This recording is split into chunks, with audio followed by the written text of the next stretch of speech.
Programme تعلیم special کے ساتھ میں ہوں ہارون عباسی۔ خواتین و حضرات، جیسے کہ آپ جانتے ہیں اس پروگرام میں ہم ایسی شخصیات کو مدعو کرتے ہیں جنہوں نے اپنی زندگی تعلیم و تدریس کے لیے وقف کر دی اور طلباء کی کردار سازی پہ بڑی خصوصی توجہ دی۔ آج ہمارے مہمان ہیں پروفیسر یوسف عرفان صاحب۔ آپ ماہر تعلیم ہیں اور محقق ہیں، اور سب سے بڑی بات یہ ہے کہ روحانیت کے اوپر آپ کی بڑی گہری نظر ہے، اور آپ نے اس سلسلے میں بڑی اعلیٰ درجے کی کتابیں بھی تصنیف کی ہیں۔ بہت شکریہ پروفیسر صاحب، آپ ہمارے پروگرام میں تشریف لائے۔ پروفیسر صاحب، ہم چاہتے ہیں کہ آپ اپنے ان تجربات اور مشاہدات کو بتائیں جو آپ کے دوران تعلیم آپ کو پیش آئے۔ بہت بہت شکریہ۔ دوران تعلیم اور پوری زندگی جو ہوتی ہے، یہ بیسیکلی ایک کمبینیشن ہوتی ہے ہماری مادی اور روحانی زندگی کا، اور بعض اوقات ہم مادی پہلو کو اپنی شخصیت کا حصہ بنا لیتے ہیں، بعض اوقات روحانی پہلو کو۔ بے شک۔ اور اگر آپ کا روحانی تعلق بڑھتا چلا جاتا ہے تو آپ ایک بھرپور کمپریہنسو شخصیت بن جاتے ہیں، جس میں مادی معاملات بھی ہوتے ہیں اور روحانی بھی۔ صحیح بات۔ میرے ساتھ بچپن ہی سے کچھ ایسا ہی معاملہ رہا۔ اچھا۔ میں بہت غیر معمولی افراد کے ساتھ وابستہ ہو گیا تھا جب میں 7ویں میں پڑھتا تھا۔ اچھا۔ تو میرے ہمسائے تھے پروفیسر مرزا منور صاحب، جو ماہر اقبالیات تھے۔ اس سے پہلے وہ ماڈل ٹاؤن میں حفیظ جالندھری صاحب کے کرایہ دار تھے۔ اقبالیات پہ اقبالیات تو بہت کام کیا۔ بالکل۔ تو میرے والد صاحب کی صبح کی سیر کے ساتھی تھے۔ اچھا۔ میں جیسے ہر بچہ مسجد میں جا کے قرآن پڑھتا ہے، میں بھی پڑھتا تھا، عربی حروف میری زبان پہ رواں تھے۔ تو میرے والد صاحب نے ان سے کہا کہ ہم لوگ ہجرت کر کے آئے ہیں۔ میرے والد صاحب گڑگاؤں سے آئے تھے، ایسٹ پنجاب کا ایریا ہے، اور والدہ سہارنپور کی تھیں۔ تو ہمارا تعلق جو ہے نسبی، وہ حضرت غریب نواز چشتی صاحب سے ہے۔ بہت بڑی شہرت۔ اچھا۔ معین الدین چشتی رحمۃ اللہ علیہ کے گھر اچھا، سے۔ معین الدین چشتی۔ اچھا۔ تو میرے والد صاحب نے ان سے کہا کہ بھئی ہمارا ایک دینی روایت بھی ہے اور ہم کٹ گئے ہیں، اس بچے کو عربی تو پڑھا دیں۔ اچھا۔ اور انہوں نے مجھے عربی پڑھانی شروع کی۔ چند دن پڑھا تو میں بیمار ہو گیا، اور ڈاکٹرز بعض اوقات ڈائگنوز کرنے میں دیر کر دیتے ہیں۔ اسی طرح میری طوالت بیماری کی بڑھتی گئی، تو اسکول میرا چھڑا دیا گیا، تو مسجد کے آنا بھی بند ہو گیا۔ میں اداس رہنے لگا۔ پروفیسر صاحب صبح شام میری عیادت کو آتے تھے، اور باتیں بڑی باغ و بہار شخصیت تھے، اور ان کی باتوں کا اتنا اثر پڑتا تھا کہ میرا بخار غائب ہو جاتا تھا۔ واہ، ماشاءاللہ۔ تو مجھے جب اداس دیکھا تو انہوں نے کہا کہ بیٹا اداس نہ ہو، تم اپنے ساتھیوں کے ساتھ میٹرک کا امتحان دو گے اور اچھے نمبروں سے دو گے۔ صحیح ہے۔ خیر وقت گزر گیا، میں ذرا بہتر ہوا، تو میں نے پروفیسر صاحب کے پاس جانا شروع کر دیا پڑھنے کے لیے۔ ایک دن جب میں پڑھ رہا تھا، سردیوں کا موسم تھا، مجھے انہوں نے بڑا لپیٹا ہوا تھا۔ پروفیسر صاحب بڑے مہمان نواز تھے، سخی تھے، اور اسٹوڈنٹ سے بہت محبت بڑے کرتے تھے۔ شفیق اور خلیق۔ شفیق۔ ہاں۔ دوسرا، انہوں نے تمام عمر تعلیم مفت دی ہے۔ تعلیم کو وہ اللہ کا نور کہا کرتے تھے، اور نور کی روشنی جو ہوتی ہے وہ پیسے لے کے نہیں بڑھتی۔ یہ پروفیسر صاحب کا تصور تھا۔ تو میں بڑی آؤ بگت سے، بڑی شعار سے بیٹھا ہوا تھا، تو حفیظ جالندھری صاحب آ گئے۔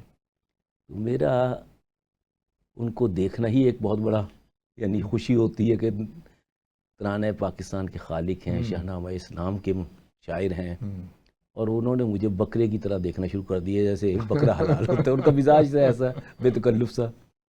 تو تھوڑی دیر کے بعد وہ فیصل صاحب سے بے تکلف ہی کہہ دیا، کون ہے گا؟ فیصل صاحب نے کہا میرے ایک دوست کے بیٹے ہیں، بیمار ہو گئے تھے، تو انہوں نے میٹرک کا امتحان دینا ہے، اور یہ عربی پڑھنے آتے ہیں۔ پھر مجھے دیکھنا شروع کر دیا، اور بڑی سوچ وچار کے بعد کہنے لگے، او پتر تیرے نال استادی ہو گئی ہے۔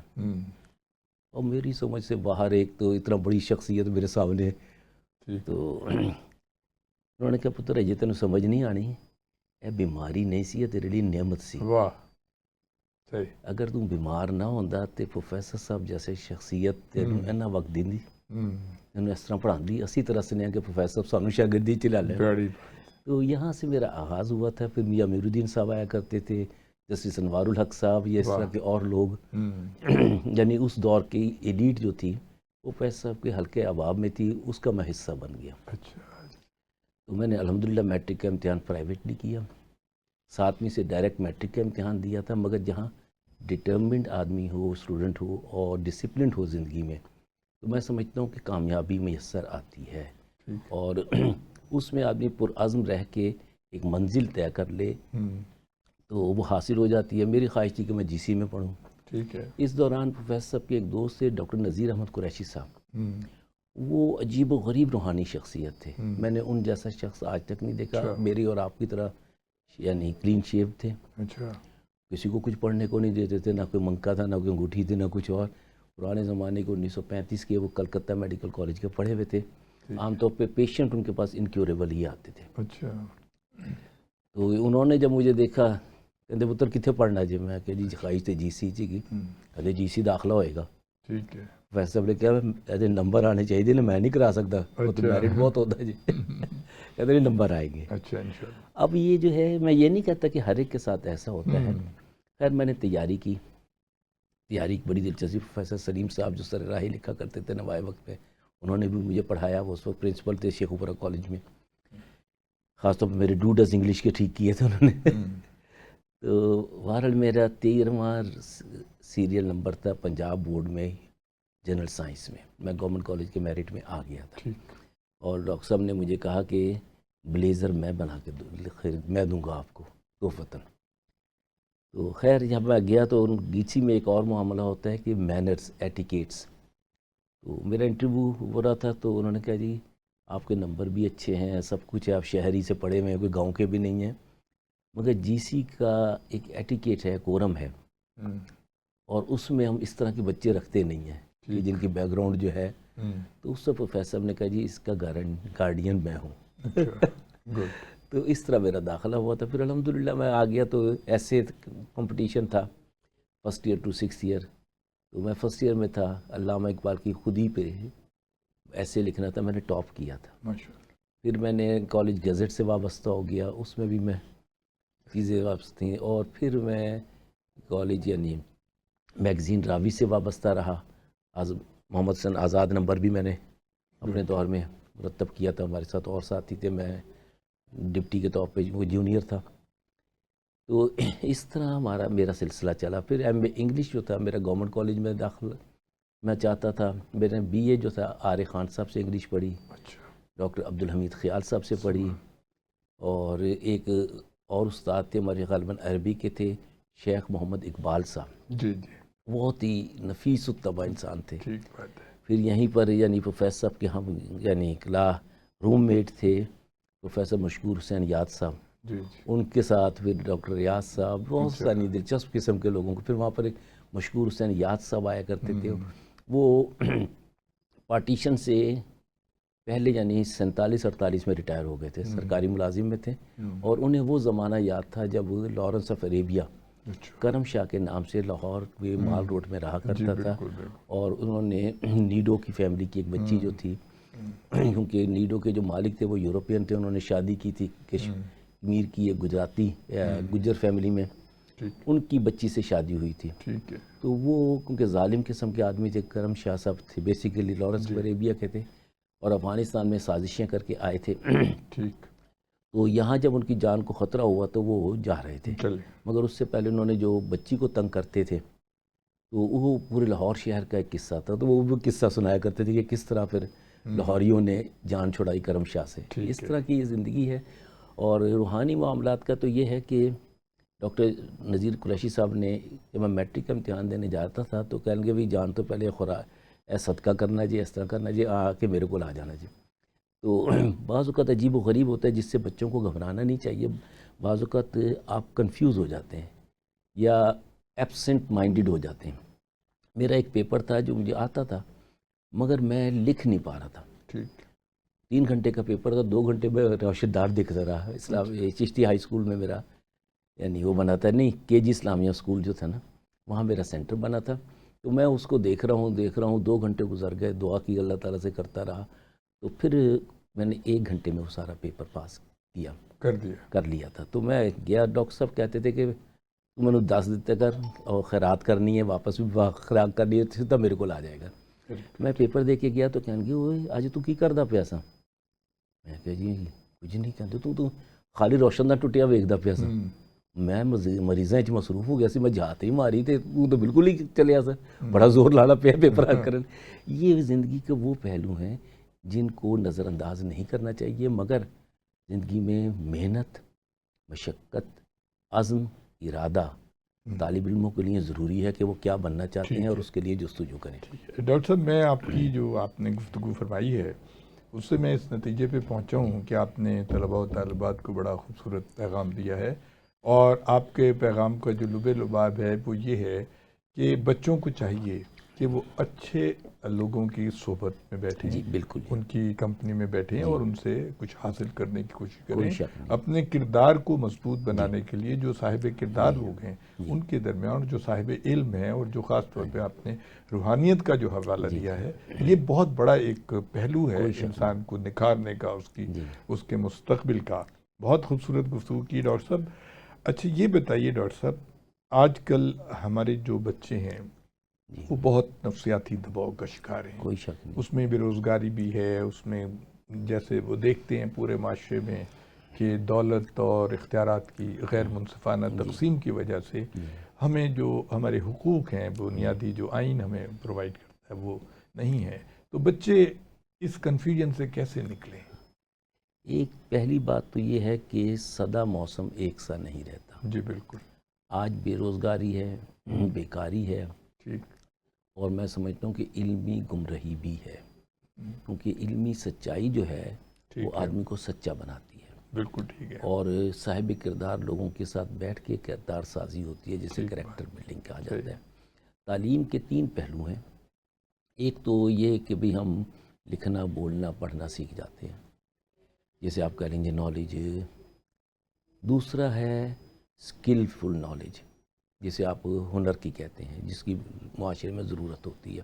گو آج کل پاکستان میں کیونکہ سکل بھی بیکار ہوئی بھی ہے، صنعتیں بنانے کا تصور ختم ہو گیا، نئی نئی چیزیں بنانے کا تصور ختم ہو گیا، مگر یہ تصور ہمارے معاشرے میں ختم ہوا ہے، فوج کے اندر نہیں ختم ہوا۔ جو کچھ انہوں نے ابھی بنیاد و مرصوص میں کیا ہے وہ غیر معمولی صلاحیت ہے اور اہلیت، اور وہ بھی پاکستانیوں نے کیا ہے۔ یہ نہیں آپ کہہ سکتے کہ جی وہاں سے لڑنے کے لیے یا وہاں کے انجینئر باہر سے بلائے گئے تھے، یا احمد شریف چودھری صاحب بھی انجینئر ہی ہیں آرمی کے۔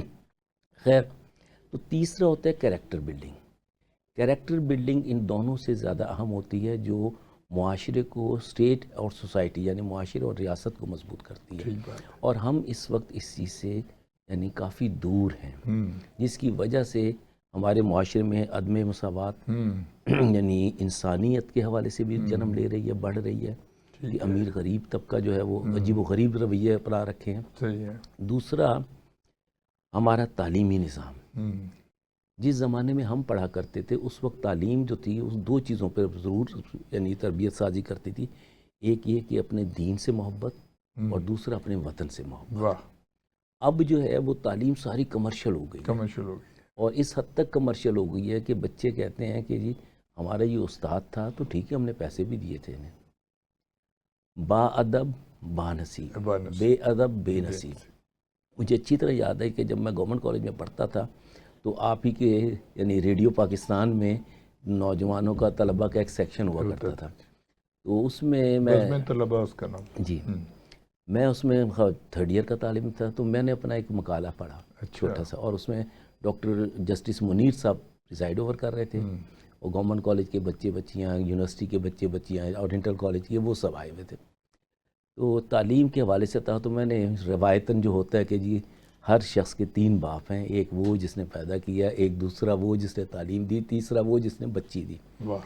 تو اس کو میں نے بنیاد بنا کے اپنا کالم مقرر کیا۔ تو ایک بچی جو تھی گورنمنٹ یونیورسٹی کی تھی، اس نے کہا کہ آپ نے یہ بڑی اچھی بات کی ہے، مگر مجھے یہ بتائیے کہ ایک باپ تعلیم حاصل کرنے کے لیے پیسے دے رہا ہے اور دوسرا تعلیم دینے کے لیے پیسے دے رہا ہے، تو ان کو آپ کیسے یعنی اکٹھا کرتے ہیں؟ بالکل۔ حقیقت یہ ہے تعلیم اور صحت ہر معاشرے میں فری ہونا چاہیے، وہی ہونا چاہیے۔ دوسرا سب سے پہلی چیز جو ہے تعلیم کا مقصود آپ کے ارد گرد کے ماحول کی شناسائی ہے، اس کے بعد آپ کی بحیثیت انسان کردار سازی اور تربیت ہے، کریکٹر بلڈنگ ہے۔ جب وہ نہیں ہوگی اور آپ کا ذہن شیطان کا ہو، آپ کا جیسے یورپ کا دیکھیے بڑے بڑے پڑھے لکھے لوگ ہیں، مگر ہتھیار سازی پہ ان کا فن سارا یہی ہے کہ ہتھیار بناؤ اور بیچو، اور اس کا کیا ہوگا، وہ کوئی جانوروں پہ تھوڑی چلانے، وہ تو انہوں نے انسانوں پہ چلانے.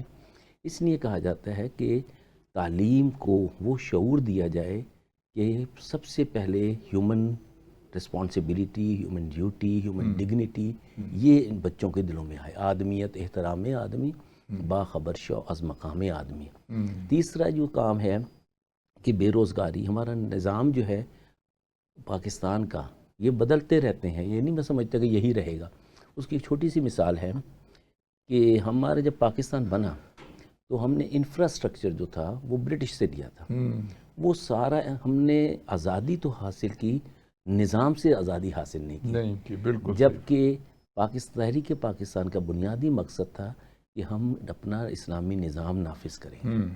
اور قائد اعظم علیہ الرحمہ کی وفات، لیاقت علی خان صاحب کی شہادت، یہ وہ مسائل تھے جنہوں نے یہ کام ادھورا چھوڑ دیا. ٹھیک بات ہے. اور وہ انفراسٹرکچر جو تھا وہ ہماری سول سائڈ پہ بھی انہی کا تھا اور ہماری ملٹری سائڈ پہ بھی انہی کا تھا، اور وہی کرتا دھرتا چلے آئے. مگر اس میں بھی یعنی اگر آپ مثال دیکھنا چاہیں گے تو ایوب خان وہیں کے پڑھے ہوئے تھے، مگر علی گڑھ کے بھی تھے، علی گڑھ سے بھی تعلیم حاصل کی تھی، برٹش آرمی میں تھے. مگر انہوں نے پاکستان سے جو محبت کی تو پاکستان کو ایشین ٹائیگر بنایا. اس وقت ان ایمپلائمنٹ کا کوئی مسئلہ نہیں تھا. ٹھیک بات. تعلیم جو تھی وہ یعنی جسے آپ کہتے ہیں نا منزل مقصود کی مقصدیت تھی، ڈیسٹینیشن اورینٹڈ تھی. ٹھیک بات ہے. اور اس وقت پھر یہ تھا کہ ایشین ٹائیگر ہی نہیں بنا، یہی چائنا جو ہے پیکو میں اپنے بچے بھیجا کرتے تھے کہ وہاں سے اسکل لے کر آؤ، اسکل سرٹیفکیٹ لے کر آؤ اور یہاں پر وہ چیز ڈائی. پھر اسی دور میں بڑی خوبصورت بات کی ڈاکٹر پروفیسر صاحب. ایک جگہ میں پڑھ رہا تھا، امام حنبل نے لکھا دینی مدرسوں کے بارے میں کہ آپ دینی مدرسوں میں بچوں کو ہنر سکھائیں گے تو وہ ہنر بیچیں گے، اگر آپ دین سکھائیں گے تو وہ دین بیچنا شروع کر دیں گے. تو اس کا مقصد یہ ہے کہ آپ یعنی ہمارا جو مذہب ہے کہ وہ یہ کہتا ہے کہ آپ دین کے ساتھ ساتھ کوئی ہنر سیکھیں. تو آپ نے شروع میں اسی بات پہ اشارہ کیا تھا. ہمارے یہاں جو بہت زیادہ دینی مدرسے ہیں، ہم یہ دیکھ رہے ہیں کہ اس میں ابھی تک ہم پرانے دور کی ہی چیزیں ان کو پڑھائے جا رہے ہیں. وہ جو سبجیکٹ کا نام جاتی ہیں جو پڑھاتے ہیں، جو منطق ہے اور یہ ساری چیزیں یہ جو پڑھائی جاتی ہیں منطق وغیرہ، کہتے ہیں کہ اب ہمارے پاس ایک درس نظامی وغیرہ، درس نظامی. ابھی ہمارے پاس ایک پروفیسر صاحب آئے تھے تو انہوں نے کہا، انہوں نے جو تحقیق کی تو درس نظامی میں بہت سی ایسی چیزیں ہیں جو بالکل یعنی کہ جب تحقیق کی گئی تو وہ ٹھیک نہیں ہوتی. تو میں ایک وقفہ لیتا ہوں، اس کے بعد میں دوبارہ حاضر ہوتا ہوں. جی خواتین حضرات، آپ پروفیسر یوسف عرفان صاحب کی گفتگو سن رہے ہیں. آپ نے بڑی خوبصورت گفتگو کی ہے. میں چاہوں گا ڈاکٹر صاحب کہ آپ پہلے یہ بتائیے کہ ہمارے ہاں جو ہے بچوں میں جو بے چینی کی میں بات کر رہا تھا، تو ہمارے جو رول ماڈل ہیں، جو ہمارے پاس جو روشنی کا مینار ہے، وہ ہمارے نبی پاک صلی اللہ علیہ وسلم، کوئی شک نہیں، لقد کان لکم فی رسول اللہ امام الانبیاء ہیں. اللہ تعالیٰ نے انہیں کتنے خوبصورت ناموں سے قرآن میں یاسین، طٰہٰ، مدثر، مزمل، کیسے کیسے ناموں سے یاد کیا. اللہ تعالیٰ نے کہا ہے کہ اللہ اور اس کے فرشتے ان پہ درود و سلام بھیجتے ہیں، جب ان کا نام لو، یعنی ان کا ایک پروٹوکول ہے. تو اب ہمارے بچوں تک جو ہے نا، یہ آپ بتائیے کہ سیرت کے حوالے سے کیسے ہم ان تک پیغام پہنچائیں. سب سے پہلی بات جو ہے تعلیم کا قرآنی مقصود جو ہے وہ پہلی آیہ قرآنی ہے، اقرأ باسم ربک الذی خلق، کہ تعلیم حاصل کرو، get education with reference to اللہ. بدقسمتی سے ہم نے ویسٹرن ایجوکیشن جب اپنائی تو اس میں تھا کہ ریڈ وداؤٹ نیم آف اللہ. بالکل. اس میں کویسٹ تو ہوتی ہے مگر اس کویسٹ کی کوئی ڈیسٹینیشن نہیں ہوتی. اور جب آپ ریفرنس سے دیکھتے ہیں تو آپ ایک لمحے کے لیے سوچئے، میں ٹائم میں ایک میگزین میں ایک آرٹیکل پڑھ رہا تھا کہ میریکل یہ نہیں ہے کہ آپ بیمار پڑ گئے، یہ کوئی خبر نہیں ہے. خبر یہ ہے کہ آپ کا نظام صحت مندانہ انداز میں کیسے چل رہا ہے. کبھی ہم نے یہ سوچا ہے کہ ہماری آنتوں کی لمبائی کیا ہے، ہمارے جسم کے سیلز اللہ نے کس طرح یعنی خوبصورت بنائے ہیں اور انہیں جلد میں سبو دیا ہے، اور ہر شخص کی انگلیاں، ہاتھ، لکیریں سب ایک دوسرے سے مختلف ہیں. وہ کاریگری کیا ہے. اور پھر یہ ہے کہ یہی باڈی ہوتی ہے، جب ہم مر جاتے ہیں تو اس میں سے کیا چیز نکلتی ہے جو ہمیں مردہ کر دیتی ہے. ہم نے کبھی اس پہ سوچا نہیں. وَنَفَخْتُ فِيهِ مِن رُوحِي، کہ ہمارا سانس جو ہے حقیقت یہ ہے کہ وہ ہماری روح کی نمائندگی کرتا ہے. ٹھیک بات ہے. اور اس میں سب سے بڑی بات جو اللہ تعالیٰ نے بار بار کہی ہے کہ مجھے یاد رکھو، قل سیروا فی الارض فانظروا کیف کان عاقبۃ المکذبین عاقبۃ اللہ، کہ آپ دنیا میں گھومو پھرو اور دیکھو کہ دنیا کیسے بنائی گئی ہے، بے شک. ہم کیسے بنے ہیں. اور پھر جب اللہ نے ایک فیصلہ کر دیا، مسلمانوں کی تعلیم جو ہے میں سمجھتا ہوں کہ اس کی کچھ بنیادی چیزیں ہیں، اور پاکستان کیونکہ ایک فکری بنیاد پر بنا تھا اور فکری نظام کے لیے بنا تھا، جسے ریاست مدینہ ثانی بھی کہا جاتا ہے، کہ اس کی بہت ساری مماثلتیں ہیں. کہ ہم نے جب پاکستان بنایا تھا تو دنیا میں کوئی ایسی ریاست نہیں تھی جو کسی نظریے پر بنی ہو، یا وہ تلوار سے بنتی تھی یا غاصبانہ انداز سے بنتی تھی. اور وہ پھر شخصی حکومتیں تھیں، جیسے رومن امپائر ہے، جیسے سیسینین امپائر ہے، اور اب بھی جیسے اب یہ آپ دیکھ لیجئے اسرائیلی ریاست یہودیوں کی، وہ بھی نسل پہ چلا رہے ہیں کہ نسلی چوزن ریس ہیں جی ہم.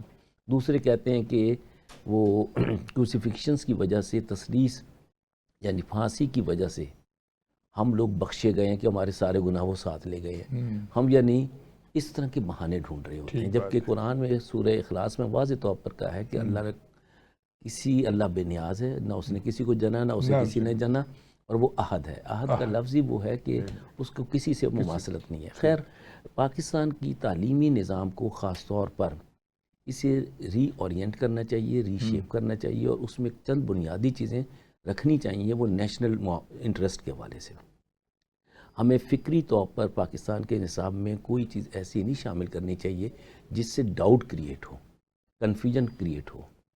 ہمیں وہ چاہیے جس سے یقین محکم میسر آئے، جیسے حضرت علامہ نے کہا تھا عمل پہ ہم یقین. تو وہ یقین محکم جو ہے وہ ایمان ہوتا ہے. وہ ہم کیسے ڈیولپ کریں گے؟ جیسے کہ نبی محترم، ہم مسلمان فقط اللہ یعنی جسے کہتے ہیں نا معبود کی شکل میں تو اولاد آدم، ہر مذہب ہر قوم کے پاس کوئی نہ کوئی یعنی لیڈر موجود ہے، لکل قوم ہاد. مگر ہم مسلمانوں کو یہ منفرد حیثیت حاصل ہے کہ ہمیں نبی محترم صلی اللہ علیہ وسلم میسر ہیں، جو خیر البشر ہیں، خیر اکمل الانبیاء ہیں، خاتم الانبیاء ہیں، اور اللہ کے وہ محبوب ہیں کہ اللہ کہتا ہے کہ میں ان درود و سلام بھیجتا ہوں، میرے فرشتے بھیجتے ہیں، اور آپ لوگ بھی بھیجیں. آپ لوگوں کے بھیجنے کا مطلب یہ ہے کہ the choice is given to Muslim, the choice is given to human being. اب وہ ہیومن بینگ کو جب چوائس دی جاتی ہے، یہ اس کی اسپریچول سبلیمیشن ہے. ہم کو اس کو کیسے ڈیولپ کر رہے ہیں؟ اور جب اللہ تعالیٰ نے یہ کہا قرآن میں لَقَدْ كَانَ لَكُمْ فِي رَسُولِ اللَّهِ أُسْوَةٌ حَسَنَةٌ، کہ آپ کے لیے حضور صلی اللہ علیہ وسلم کا اسوہ حسنہ بہترین نمونہ ہے. اب اسوہ حسنہ ایک ایسا لفظ ہے جس میں حدیث بھی آتی ہے، جس میں سنت بھی آتی ہے، جس میں سیرت بھی آتی ہے، جس میں قول بھی آتا ہے، جس میں عمل بھی آتا ہے. تو ہم اگر معاشرے میں اسوہ حسنہ کا لفظ استعمال کریں جو اللہ تعالیٰ کا دیا ہوا ہے، تو میں سمجھتا ہوں کہ ہم جو مختلف حصوں میں بٹے ہوئے ہیں آج کل، کہ نصاب جو ہے وہ بھی فرقہ وارانہ ہے، مسلک کے مطابق چل رہا ہے، اور طبقاتی بھی ہے.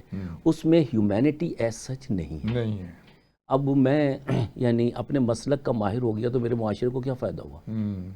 میں اگر ایک ریاست سے اندھادھند سے ماتا کہنا شروع کر دوں گا تو ہر شخص اپنے وطن سے محبت کرتا ہے، وہ کہے گا جی یہ یہاں میرے کبھی بزرگ گزرے تھے، جیسے اب وہ کہتے ہیں کہ جی فلسطین میں ہمارے بزرگ رہے تھے ہزاروں سال پہلے، تو ہمیں حاصل کرنا چاہتے ہیں. یہ طاقت کے نظام کو ختم کرتا ہے جب آپ ہیومینٹی پہ انسان کو ڈیولپ کرتے ہیں. اور اگر وہ سچائی پر وابستہ ہے تو وہ ٹروتھ جو ہے وہ آٹومیٹیکلی سچائی کی طرف لے جاتا ہے. ہمارے نصاب میں پاکستان میں میں سمجھتا ہوں کہ جہاں بنیادی انسانی تعلیم ہو وہاں تحریک پاکستان کا نصاب بھی ہو. بالکل کہ ہم نے پاکستان بنایا، کیوں بنایا، اس کا مقصد کیا تھا، اور کتنی قربانیاں دے کے بنایا، کوئی ایسی آسانی سے تھوڑی بن گیا. پھر تیسرا یہ ہے کہ ہمیں اب کیا کرنا ہے. آپ یہ دیکھیں گے کہ نبی محترم صلی اللہ علیہ وسلم کی ایک بھی غزوہ جو ہے وہ اوفینسو یا جارحانہ نہیں ہے. اگر پاکستان بنا ہے تو اس نے آج تک کہیں اوفینسو نہیں لیا. ہاں یہ ضرور قرآن میں اور حضور صلی اللہ علیہ وسلم کی تعلیمات میں ہے کہ اگر کوئی تم پر حملہ آور ہوتا ہے تو پیٹھ مت دکھاؤ، پھر بہادری سے لڑو، اور اپنے گھوڑے تیار رکھو کہ بھیا. ہمیں پاکستان میں جو ہمارے گھوڑے ہیں وہ اسلحہ تو ہے ہی، مگر اسلحہ چلانے والے زیادہ اہم ہیں. ٹھیک ہے، وہ ہمارے بچے ہیں جو اداروں سے تعلیم حاصل کر رہے ہیں. آج ہمارے ملک میں نظام تعلیم جو ہے بدقسمتی سے اتنے حصوں میں بٹا ہوا ہے کہ ان کو گننا مشکل ہے. جی بالکل. ایلیٹ کلاس علیحدہ پڑھ رہی ہے, جی بالکل.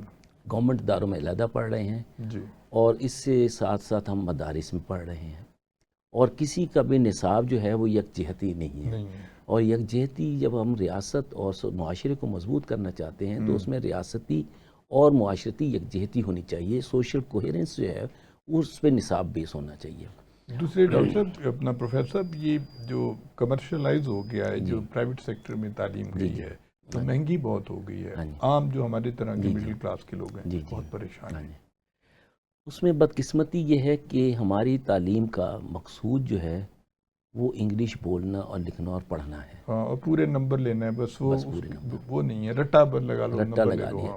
ہیومن پوٹینشیل جو ہے اس کو تو وہ ٹچ ہی نہیں کر رہا کہ بچے کا اپنا حافظہ جو ہے وہ ڈیٹا, کمپیوٹر ڈیٹا سے زیادہ سٹرونگ ہے.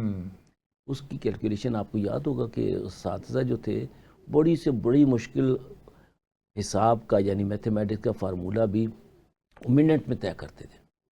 ٹیبلز ازبر تھیں. اب آپ بچوں سے کہیں کہ کیلکولیٹر کے بغیر کوئی ٹیبلز سنا دیں تو آپ سہولتیں بہت آ گئی ہیں. سہولتیں ہی آدمی کو مارتی ہیں. اور یہی دیکھیے کہ عمرا کے بچے اکثر ڈاکٹر عبدالقدیر خان نہیں بنتے. وہ یعنی ہمارے دیگر نام بھی ہیں, کیونکہ موجودہ دور میں جب لوگوں کے اور نام لیں گے تو اس میں یہ ہوتا ہے کہ یار ابھی گرد بیٹھے نہیں, ہر ایک کے اپنے اپنے حاوی موجود ہوتے. مگر آپ قائد اعظم علیہ رحمہ کو دیکھیے, آپ علامہ اقبالی کو دیکھیے, آپ سر سید احمد خان کو دیکھیے. پھر یہ ہے کہ جو تعلیم آپ نے جس معاشرے سے لی ہے, جس قوم کے لیے لی ہے, اس کو بھی تو کچھ لوٹائیں. ہم لوگ تو یہاں پر یعنی تعلیم حاصل کرتے ہیں اور باہر بھاگنا شروع کر دیتے ہیں. کتنا ڈرین ہو رہا ہے. مگر میں اسے سمجھتا ہوں کہ ڈرین تو ہمارا برین ڈرین ہو رہا ہے, مگر یہ ہے کہ پاکستان نظام کے اعتبار سے, انتظام کے اعتبار سے ایک ایسے مقام پر پہنچ گیا ہے کہ یہ ریپلیسمنٹ سے گزارا ہوگا, پیچ ورک سے نہیں ہوگا. اب تک پیچ ورک چلتا رہا, پیچ ورک کی وجہ سے یعنی ہر نظام کو ایکوموڈیٹ کرتے رہے. اب یہ دیکھیے کہ مثلا مدارس ہیں, آپ 250-300 سال کی غلامی دیکھیے. اگر اس دوران مدارس نہ ہوتے تو مسلمان بحیثیت مسلمان زندہ رہتے؟ بالکل ختم ہو چکے ہوتے. ختم ہو چکے. مگر یہ ہے کہ آزادی تک پاکستان 1947 قیام پاکستان تک مدارس کا اہم ترین کردار تھا. مگر ان کے بھی نصاب میں تبدیلیاں آنا چاہیے. ان کے نصاب کو بھی پریگمیٹک ہونا چاہیے, پریکٹیکل ہونا چاہیے, اور کسی کو بھی تعلیم بیچ کے یعنی تعلیمی ادارے نہیں بنانا چاہیے. بالکل. اچھا, ایک اور بات بتائیے پروفیسر صاحب, آج کل جو ایک بہت معاشرے میں بڑی سنگینی پیدا ہو گئی ہے, اور اس میں یہ ہے کہ سنسیشن بہت یعنی کہ سنسنی خیزی ہے, اور اس میں ہمارا جو سوشل میڈیا ہے اس کا بڑا اہم رول ہے. اس نے فرقہ واریت کو بھی بہت ہوا دی ہے, اس نے خرافات کو بھی بہت ہوا دی ہے. تو سوشل میڈیا کا جو ایک طوفان آیا ہے اس نے بچوں کے ذہنوں کو بہت برے طریقے سے متاثر کیا. اس کا کیا حل کیا ہے آپ کے پاس؟ حل تو اس کا یہ ہے کہ ہمیں ایک چیز ذہن میں رکھنا چاہیے کہ ایم اے کے طالب علم کو آپ پرائمری کی چیز جب پڑھائیں گے, یا پرائمری سے وہ پراپر تعلیم لے کر نہیں آیا, تو ایم اے کی چیزیں, دقیق مسائل اور پیچیدہ اصول نہیں وہ سیکھ سکتا. ٹھیک ہے. ہم لوگوں نے ایم اے کی ڈگری دیے بغیر پرائمری میں وہ سب کچھ دے دیا سوشل میڈیا کے ذریعے, اور وہ بچے کو ضرورت نہیں ہے, وہ اسی خوراک پر پل رہا ہے. ٹھیک بات. اور پہلے زمانے میں ہوتا تھا کہ سب سے پہلی گود جو ہوتی تھی تعلیم کی وہ ماں ہوتی تھی. بے شک. اس کے بعد باپ ہوتا تھا, اور پھر وہ گھر ہوتا تھا جو مقدس, جس میں بہن بھائی ہوا کرتے تھے. ایک سوشل یونٹی پیدا ہوتی تھی, سوشل کانشیسنس پیدا ہوتی تھی کہ, اور ڈیوٹیز اور رائٹس کا ایک سلسلہ ہوتا تھا کہ آپ نے بڑے بھائی کے ساتھ بدتمیزی سے نہیں بولنا, آپ نے باپ کے ساتھ بدتمیزی نہیں کرنی. آداب اور وہ, ہاں جی, وہ سوشل ڈیکورم آتا تھا. وہ سارا اڑ گیا. سوشل میڈیا نے جہاں یعنی فیملی لائف کو ڈسٹرب کیا, وہاں چادر اور چار دیواری کو بھی ڈسٹرب کیا. اب ایک بچہ جو ہے وہ رات, اور پھر ہمارا یہ سارا مغرب کی ہوا ہے, وہ رات کو جاگتے ہیں. ہمیں حکم ہے کہ رات کو سوئیں, صبح تازہ دم اٹھیں. اب ہم مغرب سے یعنی کوریلیٹ کرتے ہوئے ساری رات ہمارے بچے جاگتے ہیں, دن کو سوتے ہیں, اور اس کے صحت پہ کتنے برے اثر آتے ہیں وہ اپنی جگہ. پھر یہ دیکھیے کہ کوئی چادر چار دیواری نہیں ہے, فون پہ آپ کو ہر چیز مل جاتی ہے. اب وہ ایڈلٹ چائلڈ پہ جو ہیں ان کا آپ کیا کریں گے؟ کیا کریں گے؟ تعلیم جو ہوتی ہے جس طرح ضرورت ہوتی ہے، درجہ بندی ہوتی ہے، کیٹیگرائزیشن ہوتی ہے. آپ ایک نابالغ کو بالغ کی تعلیم دے رہے ہیں اور اس کے بعد اس پہ کیا بیتے گی؟ آپ نے اس سے پہلے انسان تو بنایا نہیں ہے. جانور یہ جو ہے اینیمل انسٹنکٹ جو ہے ہماری اس کو ڈیولپ کر دیا. اب ایک بچہ جو ہے ایمسٹرڈم میں بیٹھا ہوا ہے، بچی یا امریکہ میں یا یورپ میں یہاں پہ بیٹھا ہوا ہے، وہ رات کو چیٹ کر رہا ہے اور چیٹ کے بعد محبتیں پروان چڑھ رہی ہیں اور معاشرہ جو ہے وہ کس طرف جا رہا ہے؟ تو اس کا پروفیسر صاحب یعنی اس کی کیا ذمہ داری آپ سمجھتے ہیں ماں باپ پہ؟ مانیٹرنگ کس کو کرنی چاہیے کہ ہمارا بچہ ٹائم پہ سو رہا ہے یا صبح؟ جیسے ہمارا جو دور تھا اس میں یہ تھا کہ بچے شام کے کھیلیں ختم کرنے کے بعد مغرب کی اور بعد عشاء کی نماز کے بعد یا کھانے کے بعد بچے سو جائے کرتے تھے کیونکہ انہیں صبح نماز کے لیے اٹھنا ہوتا. اب وہ پیٹرن بالکل چینج ہو چکا ہے. اب ماں باپ کو توجہ دینی چاہیے کہ ان کا بچہ پوری رات کیا کر رہا ہے یا بچی ان کی کیا کر رہی ہے. ہاں جی، آپ کی بات وجہ ہے، مگر یہ اب ماں باپ کے ہاتھ سے نکل چکا ہے معاملہ. اس میں اسٹیٹ اور سوسائٹی کو اپنا رول ادا کرنا چاہیے. ٹھیک ہے. جیسے کہ نبی محترم صلی اللہ علیہ وسلم اور قرآن میں جو واضح احکام ہیں کہ جب ہمارے حکمران یعنی اللہ اور رسول صلی اللہ علیہ وسلم کی محبت میں وفاداری میں چلنے والے حکمران بنائے جاتے ہیں تو وہ معاشرے میں 3 چیزیں کرتے ہیں ریاست میں جو کسی غیر مسلم معاشرے میں نہیں ہے. بالکل. پہلی کیا ہے؟ نماز قائم کرتے ہیں. بے شک. آپ 5 ٹائم جب سر بسجود ہوتے ہیں، ماتھا زمین پہ ٹیکتے ہیں کہ اندیکھے خدا کے لیے ادھر للمتقین، تو آپ کے اندر انکسار بھی آتا ہے، عبودیت بھی آتی ہے، بندگی بھی آتی ہے اور کسی کے آگے جھکنا آتا ہے. جو پھلدار درخت ہوتے ہیں وہ ہمیشہ جھکتے ہیں. دوسری جو ہے کہ آپ زکوٰۃ قائم کرتے ہیں. زکوٰۃ اگر 2.5% ہی سلیقے سے بانٹ دی جائے تو میرا خیال ہے عشر اور زکوٰۃ کے بعد کسی ٹیکس کی ضرورت نہیں پڑتی. ہم وہ لیتے بھی نہیں صحیح طریقے سے اور تقسیم بھی نہیں کرتے. جبکہ حضور صلی اللہ علیہ وسلم کا فرمان ہے القاسم و حبیب اللہ، جو سہولتیں بانٹتے ہیں، جو رزق بانٹتے ہیں وہ اللہ کے ولی ہیں، اللہ کے دوست ہیں. ہم اللہ کے ولی ڈھونڈ رہے ہوتے ہیں کہ منکے چڑھے ہوئے ہوں تو دوپٹے چڑھے ہوئے ہوں تو بال بڑے ہوئے ہوں اور اس طرح کی چیزوں میں. اب تیسری جو چیز ہے کہ جب ہم یہ کرتے ہیں کہ نماز، قرآن، زکوٰۃ اور تیسرا معاشرے کو بے حیائی سے بچانا. ٹھیک. جب تک آپ معاشرے کو بے حیائی سے نہیں بچائیں گے ہمارے بچے اسی طرح رلتے رہیں گے. اب یہ ڈیوٹی جو ہے وہ اسٹیٹ کی ہوتی ہے. ہم نے فالو کر لیا انفراسٹرکچر جب ویسٹ کا لیا برٹش، تو انگریز اتنا ہمیں معاشرے کو نہیں بگاڑ سکا تھا جتنا آج سوشل میڈیا سے بگڑ چکا ہے. مگر اس کا طریقہ یہ ہے جہاں ہمارے بچے بہت ماہر ہیں ان چیزوں کے. جی وہ تو 2.5 سال کا بچہ بھی آپ سے زیادہ ماہر ہوگا، اسے پتہ ہے. مگر یہ ہے کہ کیا اس کی ضرورت ہے؟ قائد اعظم علیہ رحمہ کی ایک بڑی پیاری مثال ہے، ان کی زندگی بھی ایک ماڈل ہے. ان کی شخصیت بھی صادق و امین ہونا ہے کہ ان کے دشمن بھی کہتے تھے قائد اعظم ان پرچیزبل ہیں، جو کہیں گے سچ کہیں گے، جو کہا دی امانت جائے گی اس پہ خیانت نہیں کریں گے. یہ قرآن کا فیصلہ ہے. اور آپ یہ دیکھیے کہ وہ 1909 میں ان لیجسلیٹو کونسل جو ہے بمبئی سے اس کے الیکٹ ہوئے تھے ممبر. 1947 تک لگاتار وہی رہے ہیں. کیا بمبئی میں سارے یعنی فرشتے رہتے تھے؟ سارے مسلمان رہتے تھے وہاں پہ؟ سکھ تھے، ہندو تھے، عیسائی تھے، دلت تھے، مسلمان تھے. وہ سب ایک شخص کو ہی ووٹ دیتے تھے کیونکہ انہیں پتہ تھا کہ یہ سچا آدمی ہے. قائد اعظم کی شخصیت کا یہ پہلو ہے. اب قائد اعظم نے یعنی میں جو بات کہنا چاہ رہا تھا کہ قائد اعظم کی شخصیت جو تھی جہاں وہ سچائی پر مبنی تھی وہاں اپنے دین اور وطن سے وفاداری پر بھی مبنی تھی. اور انہوں نے واضح طور پر کہا تھا کہ پاکستان کا نظام جو ہوگا وہ اسلامی اصولوں پر ہوگا. مغرب کی معاشی نظام بھی اس طرح نہیں قبول کیا جائے گا. اسٹیٹ بینک کے ساتھ جو ریسرچ سیل بنایا تھا وہ بنیادی طور پر اسی لیے بنایا گیا تھا کہ قیام پاکستان سے پہلے، غلامی کے دور سے پہلے مسلمانوں کا کوئی معاشی نظام تھا اس کو ریسٹور کیا جائے گا. بالکل. اور دین آئینی طور پر وہ نظام نافذ کیا جائے گا جس میں 3 چیزیں ہوں گی کہ شرک باللہ سے نہیں ہوگا، شرک بالرسالت صلی اللہ علیہ وسلم نہیں ہوگا. حضور صلی اللہ علیہ وسلم کی ذات جو ہے وہ انڈسپیوٹیڈ ہے تمام مسلمانوں کے لیے. تیسرا یہ ہے کہ شرک بالرسالت نہیں ہوگا، یعنی ہمارا آئین جو ہے وہ اس قرآن اور اسوہ حسنہ پہ مبنی ہوگا. یہ نہیں ہوگا کہ توہین عدالت ہو گئی ہے تو سزا دے دو اور پریزیڈنٹ جو ہے وہ مرسی کے نام پر اسے بخش ظالم کو قاتل کو بخش دے، مان دے، یہ نظام نہیں چلتا۔ ایسا نہیں ہوگا۔ پارلیمنٹ جو ہے وہ بھی ہمارے اس موجودہ آئین کے حساب سے بھی پارلیمنٹ پابند ہے قرآن اور اسوہ حسنہ پہ چلنے کی۔ یہ مغرب میں نہیں تھا نظام۔ مغرب میں مجھے اچھی طرح یاد ہے، آسکر وائلڈ کی میں ایک مثال دیتا ہوں، جو انگلش رائٹر ہے، وہ گے تھا، انگلش بہت اچھی لکھتا ہے، اس کو سزا ہوئی کہ یہ معاشرے میں گندگی پھیلا رہا ہے، اور اس کو سزا ہوئی، اس کی اولاد اس سے وابستہ ہونے کو آر محسوس کرتی تھی۔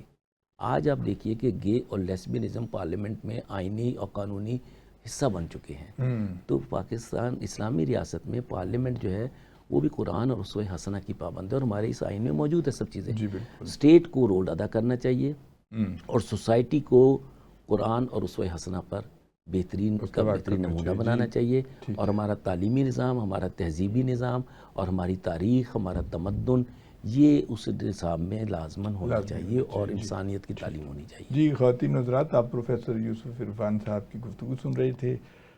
بہت انہوں نے خوبصورت باتیں کی، بچوں کو بڑی اچھی رہنمائی فراہم کی۔ پروفیسر صاحب، ہم چاہیں گے کہ پروگرام کے آخر میں آپ ہمارے بچوں کو کوئی پیغام دیجیے براہ راست۔ بہت بہت شکریہ۔ پیغام یہ ہے کہ ہمارے تمام جو اکابرین ہیں، خواہ وہ سر سید احمد خان ہوں، خواہ وہ علامہ اقبال ہوں، خواہ وہ قائد اعظم علیہ الرحمہ ہوں، یا اس کے بعد ڈاکٹر عبدالقدیر خان صاحب ہوں، ان سب نے اعلیٰ تعلیم مغربی بھی حاصل کی، اور اپنی امت اور اپنی قوم، اپنے دیس، اپنے وطن سے وفادار بھی رہے۔ آپ لوگ تعلیم حاصل کریں، مگر دین اور وطن سے وفاداری کو اولیت رکھیں، وہیں پر رچ بس کے وہیں کے ہو کے نہ رہیں۔ AQ خان صاحب کے پاس کوئی دولت کی کمی نہیں تھی اگر وہاں رہتے، یہاں آ کے انہوں نے جو محنت کی، آج آپ اس کا اثر دیکھ رہے ہیں کہ پاکستان جہاں جاتا ہے ان کی بنائی ہوئی جنگی صلاحیتوں کی وجہ سے اس کو پذیرائی ہوتی ہے۔ اپنے وطن سے وفاداری سیکھیں، جہاں مرضی رہیں، جو مرضی سیکھیں، اپنے دین سے وفاداری سیکھیں، اور یہی طالب علم کا مقصود ہونا چاہیے۔ اگر ایسا ہو جائے تو ہمارا معاشرہ بھی، ہمارا نظام بھی، انتظام بھی بہترین صورت میں ہو جائے گا، جس میں بے روزگاری نہیں ہوگی، جس میں یعنی امن و سکون ہوگا، الحاد نہیں ہوگا، کیونکہ ہماری تعلیم کا بنیادی مقصد یہ ہے کہ کائنات پہ غور و فکر کیا جائے، اور غور و فکر جو ہے، اگر میں مسلک کی آنکھ چشمہ لگا کے دیکھوں گا تو ہمیں وہ چیزیں اس طرح نظر نہیں آئیں گی جیسے اللہ تعالیٰ نے بنائی ہیں۔ نبی محترم صلی اللہ علیہ وسلم کا فرمان تھا، اللہم ارنی حقیقت الاشیاء کما ہی، کہ مجھے چیزوں کی حقیقت دکھا تاکہ میں یعنی اس نور میں چیزیں دیکھوں۔ ہمیں یہ چاہیے کہ ہم سب سے پہلے پکے اور پاکستانی بنیں، سچے مسلمان بنیں، اور اپنے دین اور وطن سے وفاداری کریں، جس کے لیے پرعزم رہیں۔ جی خواتین حضرات، آپ نے پروفیسر یوسف عرفان صاحب کی گفتگو سنی۔ پروگرام کا وقت ختم ہوتا ہے۔ ہارون عباسی کو اجازت دیجیے گا۔ اللہ حافظ۔